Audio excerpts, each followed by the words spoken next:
ওই ছেলেটা। এই টনি শোন, বান্ধবী তোর সাথে কথা বলতে এসছে।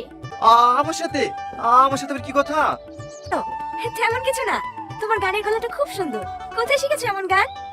কি হলো, কিছু বলছো না যে? কি বলবো? গান কোথায় শিখেছো? গান কোথায় শিখবো? চাষে বসে মানুষ মাঠে মাঠে ছাগল চড়ায়, এখন খেলে গান গায়। আমাকে আবার কে শিখাবে? তোমার গলাটা সত্যিই খুব সুন্দর। আমি চাই না এখানে পড়ে পড়ে নষ্ট হোক। তোমার গান আমি গোটা পৃথিবীকে শোনাবো। কি যাবে তোমার সাথে? সত্যি বলছেন ম্যাডাম? আমার গান সবাই শুনবে? হ্যাঁ, ম্যাডাম না, আমার নাম রীতি।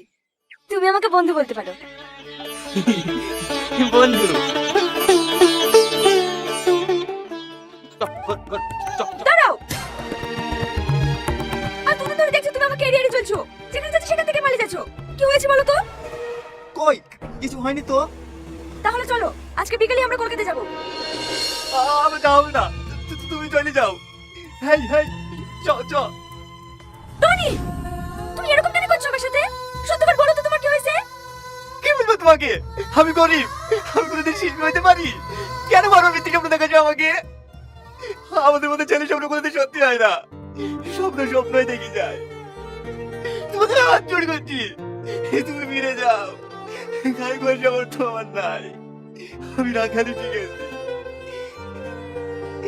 Chop chop. ওকে তুই গান করবা, বড় শিল্পী তৈরি করবা, তাতে আমাকে কাছে আসে না।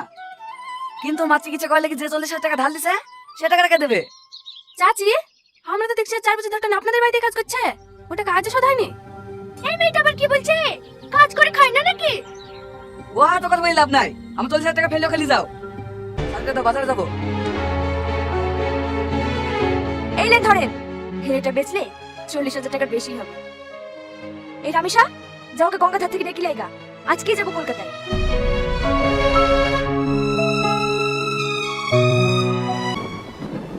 কি হলো, শরীর খারাপ করছে? হ্যাঁ, আমি বাস চাপতে পারিনি তো। এখানে একটু মাথা দিয়ে ঘুমাও, সব ঠিক হয়ে যাবে।